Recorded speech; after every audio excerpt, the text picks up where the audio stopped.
Manasye berumur 12 tahun pada waktu ia menjadi raja, dan 55 tahun lamanya ia memerintah di Yerusalem. Nama ibunya ialah Hefzibah.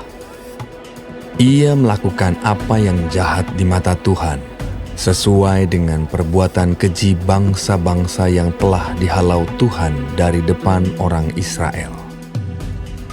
Ia mendirikan kembali bukit-bukit pengorbanan yang telah dimusnahkan oleh Hizkia ayahnya.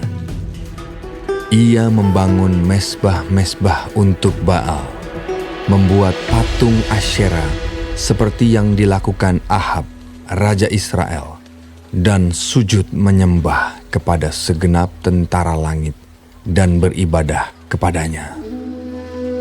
Ia mendirikan mesbah-mesbah di rumah Tuhan, walaupun sehubungan dengan rumah itu, Tuhan telah berfirman, "Di Yerusalem, aku akan menaruh namaku." Dan ia mendirikan juga mesbah-mesbah bagi segenap tentara langit di kedua pelataran rumah Tuhan. Bahkan, ia mempersembahkan anaknya sebagai korban dalam api, melakukan ramal dan telaah, dan menghubungi para pemanggil arwah dan para pemanggil roh peramal. Ia melakukan banyak yang jahat di mata Tuhan, sehingga ia menimbulkan sakit hatinya.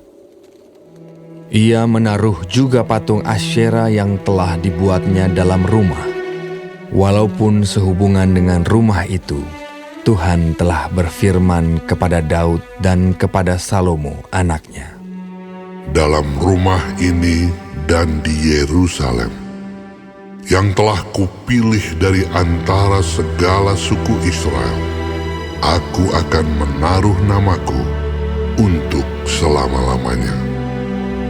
Aku tidak akan membiarkan bangsa Israel lagi dibawa keluar dari tanah yang telah kuberikan kepada nenek moyang mereka, asal saja mereka tetap berbuat tepat seperti yang telah kuperintahkan kepada mereka, dan tepat menurut hukum yang telah diperintahkan kepada mereka oleh hambaku Musa." Tetapi mereka tidak mau mendengarkan, dan Manasye menyesatkan mereka, sehingga mereka melakukan yang jahat lebih daripada bangsa-bangsa yang telah dipunahkan Tuhan dari hadapan orang Israel. Kemudian berfirmanlah Tuhan dengan perantaraan para hambanya, yakni para nabi.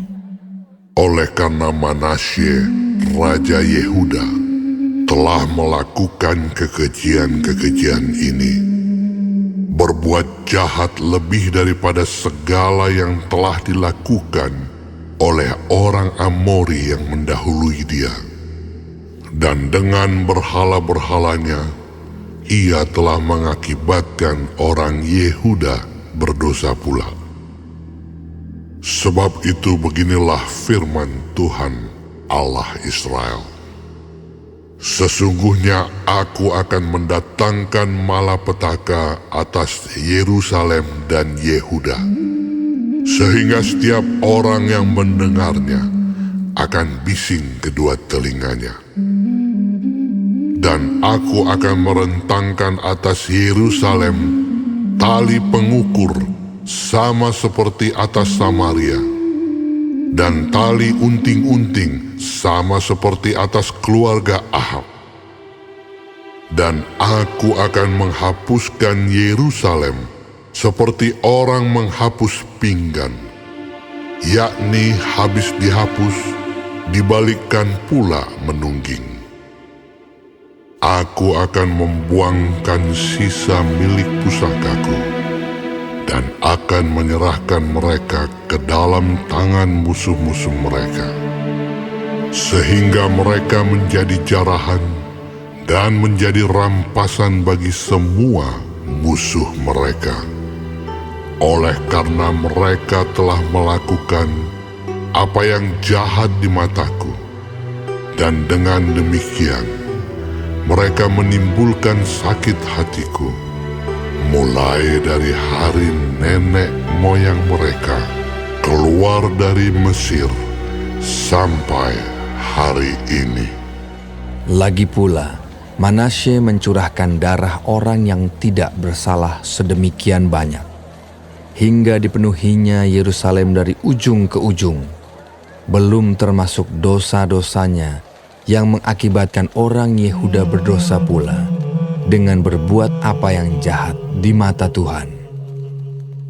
Selebihnya dari riwayat Manasye, segala yang dilakukannya dan dosa-dosa yang diperbuatnya, bukankah semuanya itu tertulis dalam kitab sejarah raja-raja Yehuda? Kemudian Manasye mendapat perhentian bersama-sama dengan nenek moyangnya, dan ia dikuburkan di taman istananya, di taman Uza. Maka Amon, anaknya, menjadi raja menggantikan dia. Amon berumur 22 tahun pada waktu ia menjadi raja, dan 2 tahun lamanya ia memerintah di Yerusalem. Nama ibunya ialah Mesulemet binti Harus dari Yotba. Ia melakukan apa yang jahat di mata Tuhan, seperti yang telah dilakukan Manasye ayahnya. Ia hidup sama seperti ayahnya dahulu, sambil beribadah kepada berhala-berhala yang disembah oleh ayahnya dan sujud menyembah kepada mereka. Ia meninggalkan Tuhan, Allah nenek moyangnya, dan tidak hidup menurut kehendak Tuhan. Dan pegawai-pegawai Amon mengadakan persepakatan melawan dia dan membunuh raja di istananya. Tetapi rakyat negeri itu membunuh semua orang yang mengadakan persepakatan melawan Raja Amon. Dan rakyat negeri itu mengangkat Yosia, anaknya, menjadi raja menggantikan dia. Selebihnya dari riwayat Amon, apa yang dilakukannya, bukankah semuanya itu tertulis dalam kitab sejarah raja-raja Yehuda? Kemudian ia dikuburkan dalam kuburnya di taman Uza. Maka Yosia anaknya menjadi raja menggantikan dia.